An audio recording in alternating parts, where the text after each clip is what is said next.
वंदौ गुरुपद पदुम परागा, सुरुचि सुबास सरस अनुरागा।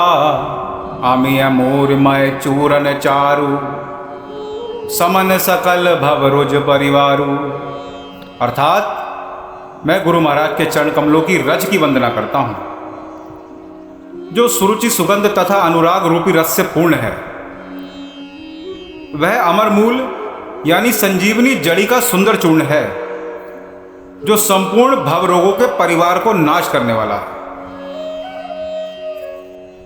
हमारी सनातन परंपरा में गुरु का स्थान परमात्मा से भी ऊंचा माना गया है।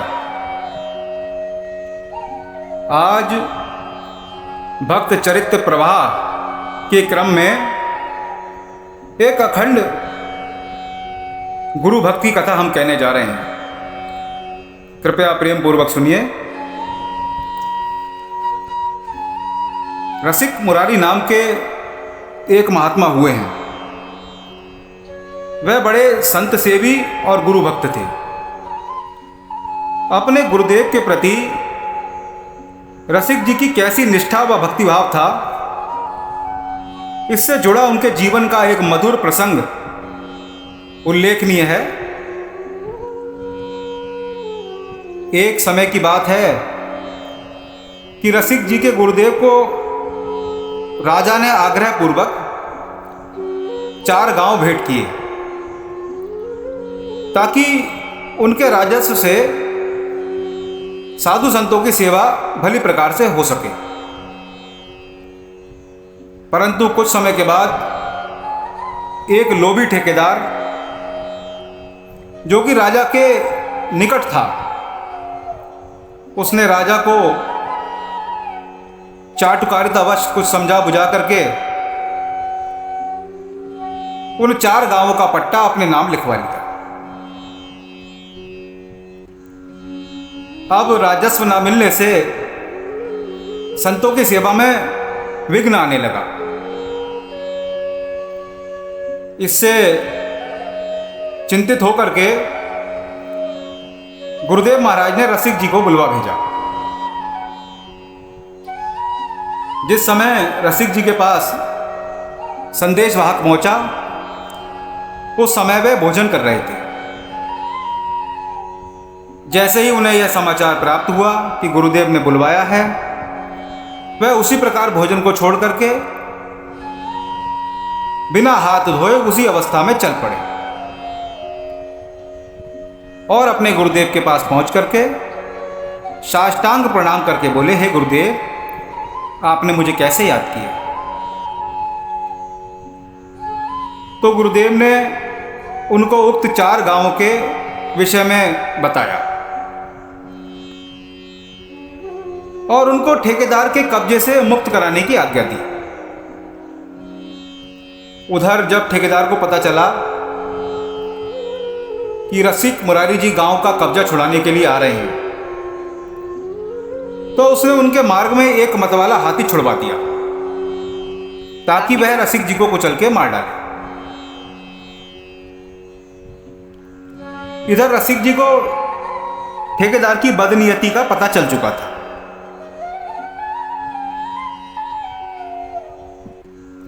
लेकिन वह बोले कि कई जन्मों में कई बार यह शरीर मर चुका है,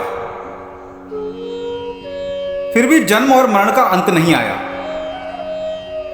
इस बार यह नाशवान शरीर यदि गुरुदेव के काम आ जाए तो यह मेरा अहोभाग्य होगा। ऐसा कह करके वे आगे बढ़ने लगे। उनके साथ अन्य भी कई शिष्य थे, जो कि घबरा करके रसिक जी को मार्ग छोड़ने का आग्रह करने लगे। रसिक जी ने कहा कि लगता है आप लोगों ने निष्ठापूर्वक गुरु उपदेश नहीं लिया है। अगर तुम्हें अपने शरीर का इतना ही मोह है, तो गले में व्यर्थ ही यह माला क्यों पहन रखी है? इसको निकाल दीजिए। रसिक जी की बात सुनकर कुछ शिष्य, जिन्हें अपने प्राणों का मोह था, उन्होंने वह माला उतार करके आसपास छिप गए। और कुछ निष्ठावान शिष्य रसिक जी के साथ डटे रहे। इधर से विशालकाय हाथी बढ़ता चला आ रहा था और दूसरी तरफ रसिक मुरारी जी अपने गुरु का नाम जप करते निर्भयता से आगे बढ़े चले जा रहे थे। और इधर अब क्या होगा यह सोच करके कायर शिष्यों के हृदय भय से कांप रहे थे और निष्ठावान शिष्य अपने सद्भाग्य की मन ही मन सराहना कर रहे थे। खैर जाको राखे साइया मार सके ना कोय, बाल न बाका कर सके चाहे जग बैरी होए। रसिक जी के समीप आकर के वह मतवाला हाथी मानो पालतू कुत्ता बन गया। रसिक जी की दृष्टि पड़ते ही उस उग्र जीव में अष्ट सात्विक भावों का संचार हो गया। उसके नेत्रों से जल बहने लगा और वह मतवाला हाथी रसिक जी के चरणों में शीश झुका करके बैठ गया।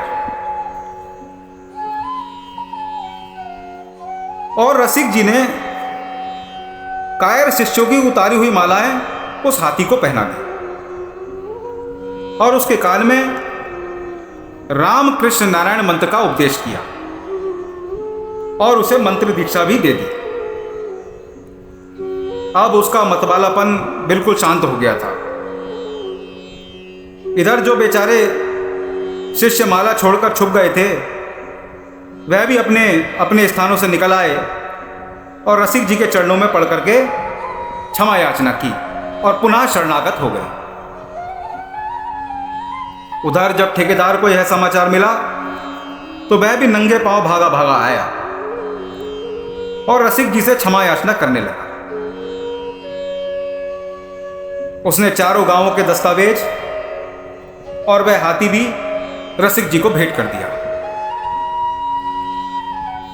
इसी प्रकार गुरु सेवा में सफल होकर के जब वे रसिक जी अपने गुरुदेव के निकट पहुंचे तो गुरुदेव ने परम संतुष्ट होकर के उनको अपने हृदय से लगा लिया।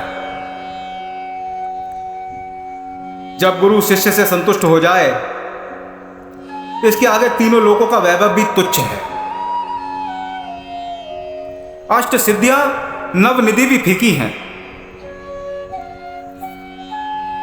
भगवान शंकर ने भी माता पार्वती जी से कहा है, आकल्प जन्म कोटि नाम यज्ञ व्रत तपा क्रिया ता सर्वा सफला देवी गुरु संतोष मात्रता। अर्थात हे देवी, कल्प पर्यंत के करोड़ों जन्मों के यज्ञ व्रत तप और शास्त्रोक्त क्रियाएं यह सब गुरुदेव के संतोष मात्र से ही सफल हो जाते हैं। बोलिए सद्गुरुदेव भगवान की जय।